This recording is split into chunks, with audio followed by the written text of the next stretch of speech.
Thank you for watching Scary Animal Attacks. If you like this episode, please remember to hit the like button and leave a comment or two, then subscribe and click on the bell to receive notifications whenever we release new episodes. To Scary Animal Attacks. Today's episode takes us back in time to a prior nation. The nation of Zambia today was previously governed by Great Britain and known as Rhodesia. The area just west of Lake Meru is a valley that was previously well populated, but had since dwindled in numbers. The west of the lake lies a sloping plateau that starts at around 3,000 feet in elevation and over 32 miles rises to over 5,000 feet in elevation. To the west of this plateau is a large game preserve, which sets aside land for wildlife to thrive, void of human intervention. This area was kept free of people due to the presence of sleeping sickness there, and officials were monitoring the disease. The slope between Lake Meru and the plateau is scattered with brushy ravines and dotted with acacia trees.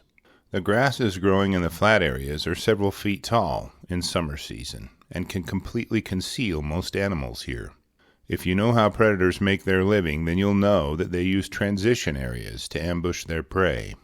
Well, given the crisscrossing ravines and changes in plant life and hills, the predators of this area honed their ambush skills and began to develop a peculiar affinity for human flesh. With the human population moving out of this area and a recent ban on gunfire, the remaining people started to be stalked by a unique and intelligent predator. James Dunbar Brunton was a doctor visiting the Chengi station near Lake Meru. He was sent there to help out with the endemic sleeping sickness when he had some locals approach him and tell him about a local conundrum. It seemed there was a peculiar lion creating problems for the natives. In January of 1909, observers described a very light-colored lion stalking and killing a local woman near the village of Masika, and then another victim a few days later. Both victims were taken at sundown, and residents began to grow concerned. About a week later, a man and his wife were leaving their village of Masika about 8 in the morning. They were heading to a nearby village to visit friends. They were about a quarter of a mile from the village and were approaching a creek. At that moment, a huge white male lion sprung from the bushes next to them and tackled the husband. As the lion bit and clawed the husband, his wife ran to a tree and climbed up as high as she could. She screamed for help to anyone nearby, but her cries went unanswered, as villagers dare not approach the lion for fear of getting eaten themselves. Her perch in the tree kept her safe, but granted her an amazing view of the lion killing and eating her husband before her eyes. A few miles away, in Chisunga, and 5 days later, a woman was grinding corn under the eaves of her home with her friend. They were unaware of amber eyes observing their every move as the evening waned. The white lion crept around the hut and surprised the women from only a few yards. It killed one of the women and didn't stop there. It pounced on her friend as well, killing both. It apparently had a preference between the two ladies and carried off one of their bodies into the bush and consumed it. A few short days later, a resident was out tending his garden in the afternoon. As he weeded and tended his growing vegetables, the hunger of the lion drove it toward him. It surprised him and carried off his body to eat as well. The white lion had taken a toll on the villagers around Chisunga. It headed into the hill country a short distance away, near the village of Tolindi. The occupants of the village had built a series of small fires to warm themselves after a recent rain shower passed through. As the villagers squatted and stood around the fires, the white lion sprang from the brush surrounding the village and ran toward the middle of the village. The residents scattered, seeking protection in their huts, except for one unfortunate woman. The lion pulled her to the ground and dispatched her right in the middle of her own village, in front of her neighbors, family, and friends. Around 4 miles away, the village of Sengi hosted only about 14 households. The villagers were not very diligent in the upkeep of their grounds, permitting tall grasses to grow right up to the edge of their village. Typically, villagers would remove brush and grass for a safe distance around their villages to prevent any animal from coming too close before being detected. The white lion crept right into the village and attacked and killed a woman standing at the threshold of her hut. After listening to the fascinating series of attacks, Dr. Dunbar Brunton decided to investigate the area himself. He and his entourage pitched his tent near the village of Sengi. It began to rain, and the villagers headed toward the shelter of their huts. The doctor had a quick meeting with his native coordinator, whom he trusted very much. Then the assistant returned to the fireside to warm himself. The doctor bathed himself and had just started to dry himself off when the men around the fire began yelling, "Lion! Lion!" The terrified men ran into the doctor's tent and raised a fearful clatter. He put on his slippers and night clothes as he ordered the men to be quiet. The doctor called out for his assistant to bring his gun and some candles for light. The group had no lanterns, so they ripped bundles of thatch from the hut roofs and lit them on fire for light. The men tepidly ventured into the flickering dark toward the direction the roar of the lion had rumbled from. Across from their fire and a few meager yards from the doctor's tent entrance, the group found, impressed in the mud, the outline of a man with lion tracks all around it. The man's body was nowhere to be found, and neither was the lion. After reviewing the lion tracks, they could see the beast had sneaked upon the group and observed them from an elevated tobacco bed. It roared as it watched the men around the campfire and ambushed the doctor's trusted and intelligent coordinator as he fled from the fireside. The doctor and his entourage used their candles and thatched torches to follow the lion tracks through the damp grass for about 50 yards. It then began to rain and extinguished the candles and thatched torches, leaving the group in the silent darkness of the rainy night. Out of fear, frustration, and anguish, the doctor fired 2 parting shots with his rifle in the direction the lion tracks traveled, as it carried the body of his assistant off to eat it. The men returned to the camp and tried to get sleep. The men all stayed awake and talked out of fear, and kept the doctor awake as well. He was overwhelmed with sadness and worry after losing his trusted assistant. He tried to assure the men that the lion would not return for another victim, as they huddled fearfully in his tent. At sunrise, the doctor picked up and loaded his .450 large-bore hunting rifle.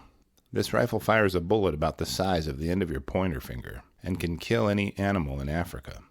A short distance from the village, the party came upon the lion, but as the doctor got into shooting position, one of his entourage yelled and frightened the white lion to flee the body of the assistant. The doctor approached the place the lion was laying and observed bits of bones scattered about, with blood smeared all over the grass. The tall grass completely concealed the lion as it carried the assistant's remains off further into the brush and away from the hunting party. The hunting party began to trail the lion through the grass again when they came upon an interesting point in the lion's track. As they topped a small rise, they could see where it had set the body down and walked back behind a tree to look over its back trail to watch its pursuers. The lion then returned and picked up the man's body and proceeded through a rocky climb up a hill. It was clearly using the elevated vantage point to keep an eye on the men as they followed its tracks. As the doctor and his entourage crested the top of the rocky hill, a brown shape took form obscured by the grass. The doctor aimed his rifle in the direction of the brown form, but one of his arm-bearers grabbed him and told him it was a body, not the lion. The brown item the doctor had seen was the clothing of his assistant, now dead. The body was laying on its back, with its arms pointing toward the group as if it had been carried, with them dragging behind. His upper body and head were uneaten, and he had clearly been killed by a single bite to the neck. His right leg had been completely devoured from the hip down, and his left knee had been chewed on substantially. The party was left impressed with the idea that the lion had left the body intending to come back to finish it after their pursuit of it had ended. The group continued to trail the lion, but had difficulty as the rocky terrain obscured previously easily observed sign. They would find a print here or a turned-over rock there and made slow, careful progress as they followed the lion. Within around a half a mile, the track dropped into a steep ravine with very tall grass and giant thorn bushes. The doctor climbed up a small group of boulders to gain a good observation point and instructed his 14 assistants to beat the grass. That means they would walk through while making a lot of noise, side by side, to push the lion from cover for a kill shot from the doctor's rifle. The group included 2 arms-bearers with shotguns and rifles, but the men refused to do the beat. The doctor at first threatened them, then incentivized them with offers of rewards and money. They again refused, and threw stones into the grass to drive the lion from cover. The doctor noted that the tribe the entourage was from was the Watabo tribe. They were reputed not only to lack courage, but to have a belief that if a man-eating lion is killed, its spirit will divide and possess more lions, to become man-eaters as well. They believe that a man-eating lion is possessed by the spirit of a chief who is seeking vengeance on people who did him wrong. He found out later that they didn't want him to kill the lion at all, and that is why one of them yelled to scare the lion initially. It could have all ended there and then, but the fear of creating more man-eaters by killing this one prevented the doctor from killing the white lion. Just before the attack began, the aging chief of the Watabo tribe had uttered a prophetic threat from his deathbed. He told them that he would return to take vengeance on his tribe for reporting his mistreatment of them to the government. He said he would possess a lion to kill and eat the people who'd vexed him. This prophecy deterred the men from pursuing the death of the man-eater. The party departed the ravine and collected the remains of the assistant, abandoned by the lion earlier. They buried him near the village, but villagers reported that a lion had later tried to dig up his remains. The doctor later lamented the fact that they didn't consider setting up a hide near the man's body and waiting for the lion to return to its cache to feed upon it. For 2 nights the lion haunted the fringes of the village, then followed a series of rocky outcroppings to a nearby village called Lambwe. In broad daylight, and in the middle of the afternoon, the lion trotted right into the middle of the village and attacked and killed a boy, right in front of his family and neighbors. It then killed 2 more people from a nearby village called Kabemwe, after which it returned to Lake Meru. From the series of villages along the Luawo River, the lion killed a man, 2 more women, and then another man. 4 victims from a close series of villages in only a few days had now met their fates at the teeth of the man-eater, in addition to the prior victims. The lion had now established a brilliant pattern of human predation. People were such easy and common prey that it would kill and feed upon one person and then leave the body to hunt and kill another person, without ever returning to the prior body to feed again. This made setting up a hide and waiting for it to return to feed impossible. The locals set up trap guns, which are high-powered hunting rifles booby-trapped to fire after a string trigger is tripped by a passing lion.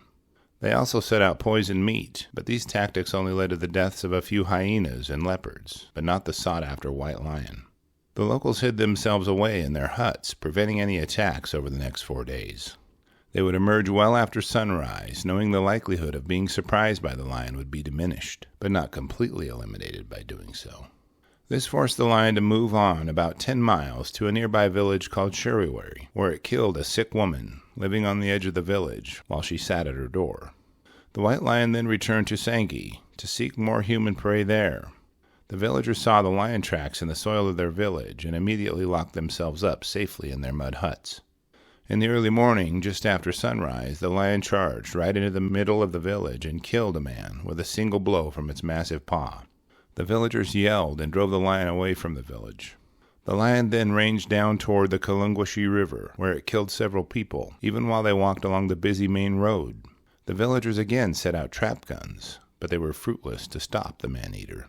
Dr. Dunbar Brunton was then transferred to another district, a little over 100 miles away.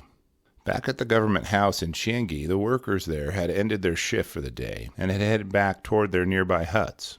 They observed the approaching lion and raced back to the safety of the government house for the night. In the morning, 3 boys who worked at the government house were armed with a single rifle and lined out from the home. The lion had hidden itself amongst a pile of roof thatching just outside the government house and ambushed the boys there. The boy carrying the rifle fired but missed from a distance of just 2 yards. The middle boy was snatched by the neck and flopped over the lion's shoulder. It carried his body off into the brush to devour him. In the morning, a group of villagers, including one armed with a rifle, tracked the lion. A few hundred yards from where the boy was taken, they found his lower leg. They continued to follow the lion's trail for 3 more miles up a hill. The party crested the hill and were surprised to see the lion standing over the boy's body just 20 yards away. The armed villager fired at the lion but missed, causing the lion to bolt into the brush for cover.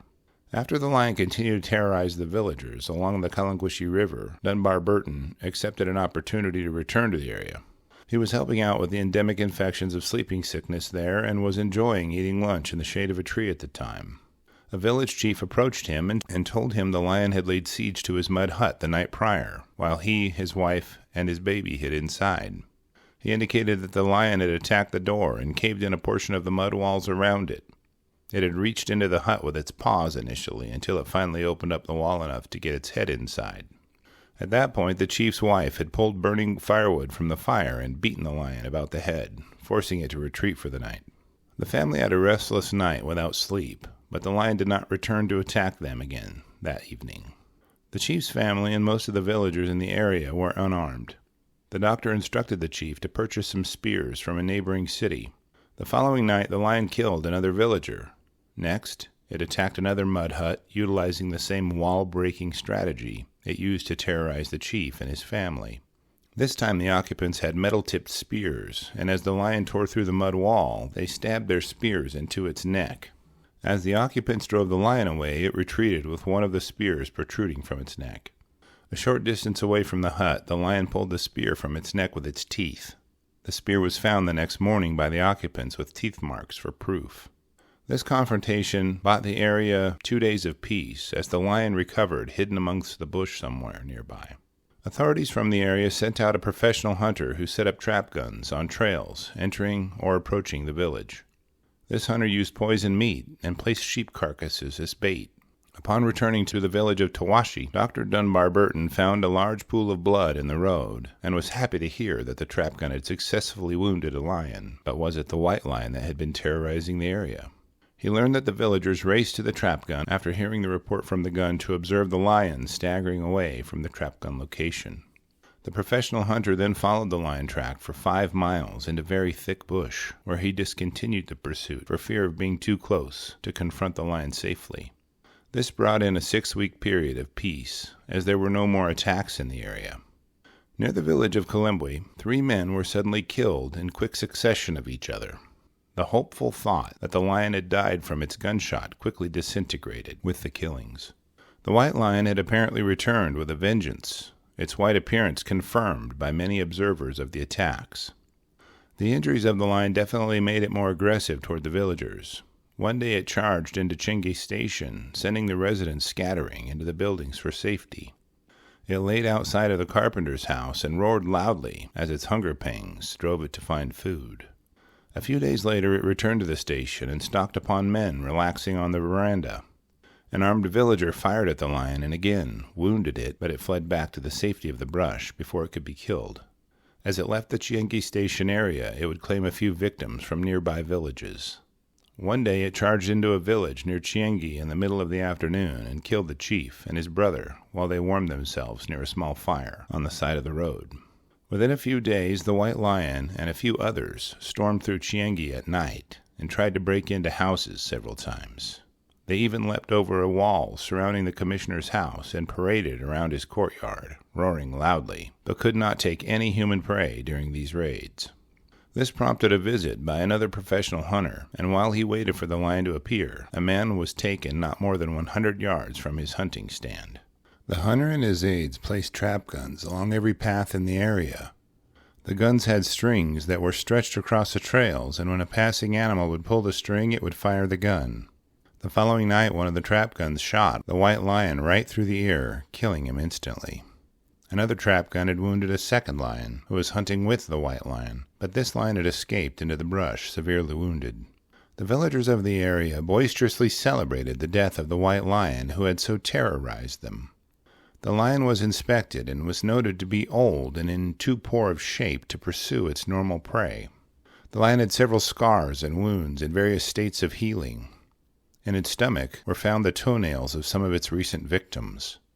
This lion may not have had the power to pull down water buffalo or wildebeest anymore, but it demonstrated enough intelligence and cunning to outwit human hunters for several months as it stalked their communities for much easier prey.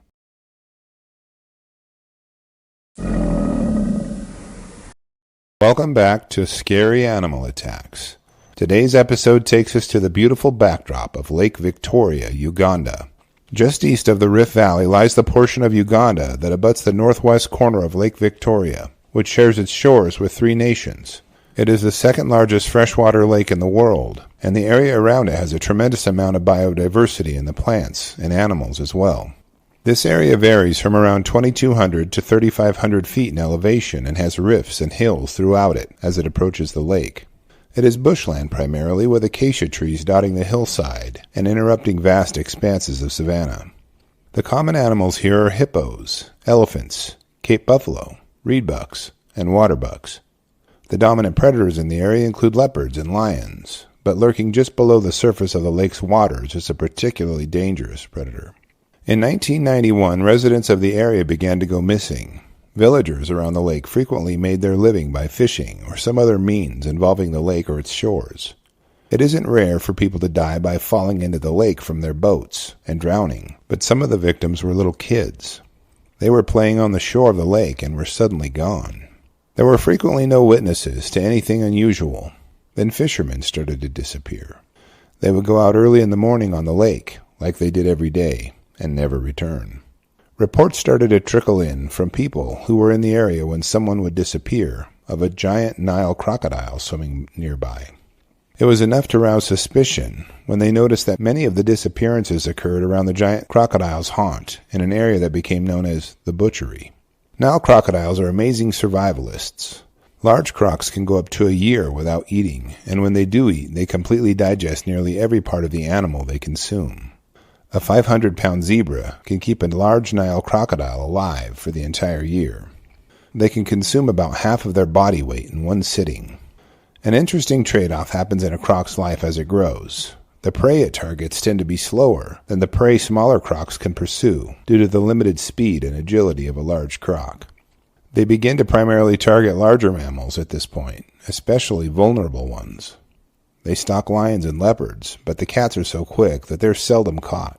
A thirsty giraffe with its legs stretched out wide is an easy target for the stealthy crocodile. Once it clamps its jaws on the giraffe's head or one of its long legs, it may be only a matter of time before it's consumed. Slow-moving or awkward prey starts to be their specialty. Nile crocodiles can live 50 to 60 years, so that's several decades of working on learning how best to gauge the wariness of prey and best sneak upon them. The children playing on the shoreline were easy prey for any large croc. The fishermen who were too distracted tending to their nets and removing their fish to notice the silent approach of any croc who had them targeted were almost as easy. In the first year of the disappearances, about 7 people came up missing. The locals began to develop a mythos surrounding the disappearances and the presence of the large croc they'd seen silently slicing through the waters. They began to refer to the giant croc as Osama because he terrorized the population. A villager named Yazid had near-death confrontations with Osama, 9 of them in fact, and had somehow managed to escape each time. The villagers thought that this was strange, that so many other people were being taken by the croc, but Yazid seemed to escape each time he was under attack. They believed that Osama was possessed by the devil, and that Yazid had escaped only because he had made a pact with the croc. Yazid was shunned by his entire village due to the unfounded beliefs of his neighbors. Osama was more than a crafty crocodile. He was a rapacious and bloodthirsty hunter of humans. One of his patented techniques for killing and eating fishermen was to submerge himself under a fisherman's boat. Given that crocodiles can swim in short bursts of up to 22 miles per hour, you can imagine the results when he impacted each craft. Osama would send the fishermen spilling into the water and kill and eat them. He used this technique often, but seldom passed up a child filling a water bucket at the lake shore, or a woman washing her clothes on the bank with her back turned. The villagers disappeared at a rate of about 1 person per every month from the small village. This pace of killing continued for 14 years before the villagers finally decided to do something about Osama. After conferring about how to kill Osama, they had decided that confronting him while on the water was too dangerous. He would have too much of an advantage and had already demonstrated that he knew how to topple boats and canoes. They decided they would have to lure him on land and trap him there. Now, when you are trapping a giant Nile crocodile, a little advice for you, should you ever need to do it. Don't just use any trap. The villagers decided to use a noose trap consisting of a copper cable. They knew he waited for human victims near the butchery, so that seemed a fitting site to trap him. They set up the copper cable trap and baited him with lungs from a cow. Cow lungs are excellent bait because they're bright pink, so they're more visible to the watchful crocs. Crocs see colors very vividly, and the villagers use the properties of the cow lungs to exploit this trait. Crocs also have a strong sense of smell, so the odors of the cow lungs will be an irresistible temptation. After setting up the copper cable trap and attaching it to a nearby tree, the villagers watched over the bait, and it didn't take long for Osama to investigate. He confidently approached the trap and clamped his jaws onto the cow's lungs. As he pulled, the copper cable noose fastened tightly around his snout, and he was trapped. He couldn't wiggle loose because the copper cable was soft enough to bend around his snout without springing back to shape like a steel cable would and turning him loose. The more he struggled to get free, the more tangled up in the cable he became. He eventually wound himself up the shore a few yards, just by trying to get loose. Soon he was exhausted and completely entangled, just the way the villagers planned for their trap to work. Now that they had Osama trapped, the villagers had to discuss exactly what they should do with him. They were informed by local authorities that the villagers would have to drag Osama to the Uganda Crocs Limited crocodile farm to dispatch him there. This farm farmed crocs for slaughter for fashionable items like ladies' handbags and fancy shoes sold in South Korea and other markets. 50 volunteers, including Yazid, tied ropes around Osama and heaved and hoed him for 7 days and 7 nights before they finally arrived at the croc farm. They measured the croc, and he tallied at just over 16.4 feet in length. Just as the men who had risked life and limb while living beside the giant croc, as well as the toil of relocating him, were getting ready to dispatch Osama, authorities stepped in. They delivered the bad news to the villagers that they felt Osama was such a magnificent specimen that the commercial croc farm should just keep him to father similar giant crocs. The farm had the secure facilities to make sure he wouldn't threaten the villagers any longer, and the villagers were forced to leave him with the caretakers at the croc farm. The authorities stated that Osama had done terrifying things to the villagers, but he had rights too. The villagers begrudgingly made their way home with the peace of mind that he would no longer kill members of their village. It isn't clear exactly what became of Osama at the croc farm. Perhaps he sired thousands of future giant crocs, or perhaps he adorns the arms of a fashionista in Seoul. Either way, he will never again threaten the village, which lost 10% of its population to him. His total fatalities were known to be at least 83 people over 14 years of terror.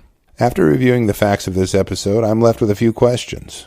Do you think Osama had become conditioned to stalk and kill people due to an environmental stressor? Do you think the villagers were exploited by the croc farm and the local government? Do you think that Yazid had worked out some kind of deal with the croc?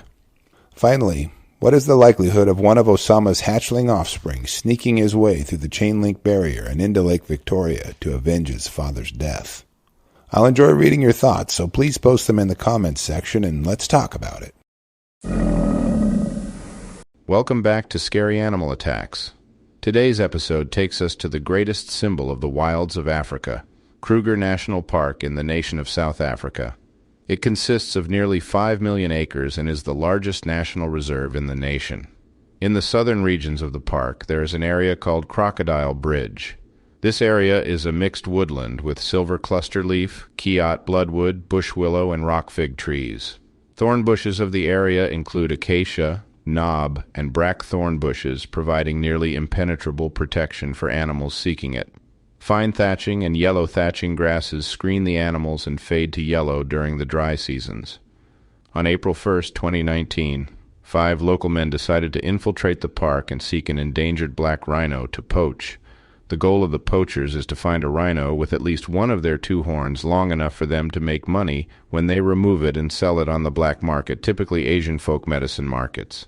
Even though it is composed of what amounts to compressed hair known as keratin, its use and possession is considered a status symbol in China.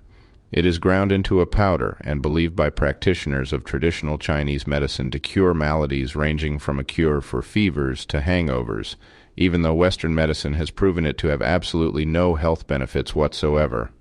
Poachers usually drug the rhino with a dart gun, which must be fired from close range, and then use a machete to hack away the horns and the portion of the face it is attached to, which leads to the rhino bleeding to death. Rhino horn can fetch around $9,000 per pound, and the longest rhino horn ever found was from a white rhino and measured 150 centimeters, or about 5 feet in length.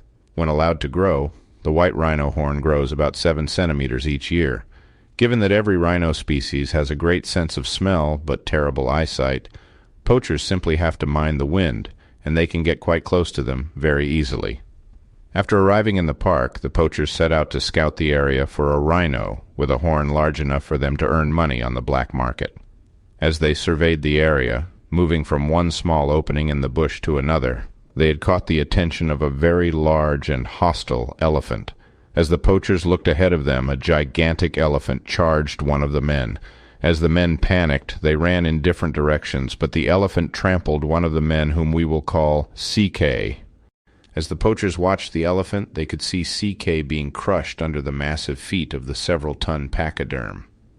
It only took a few minutes before CK was motionless, and with that, The elephant's anger seemed to subside, and it slowly ambled away through the brush. The men cautiously approached their friend and could see that he was dead from the crushing footfalls. They collected his corpse and began to carry him toward a nearby road. Their concern was thought to be that they would be cited for attempted poaching, so they devised a plan to keep themselves separate from the investigation into CK's death. After arriving near the road, they placed his corpse in a spot they believed a passerby would find him, and possibly believe he was simply a visitor who was killed by the elephant. The remaining poachers immediately crept back through the bush to their villages. They approached the dead man's family and informed him that he had been stomped to death during the poaching mission. It isn't known if the family believed the story of the other poachers, or if they thought that CK was murdered by them.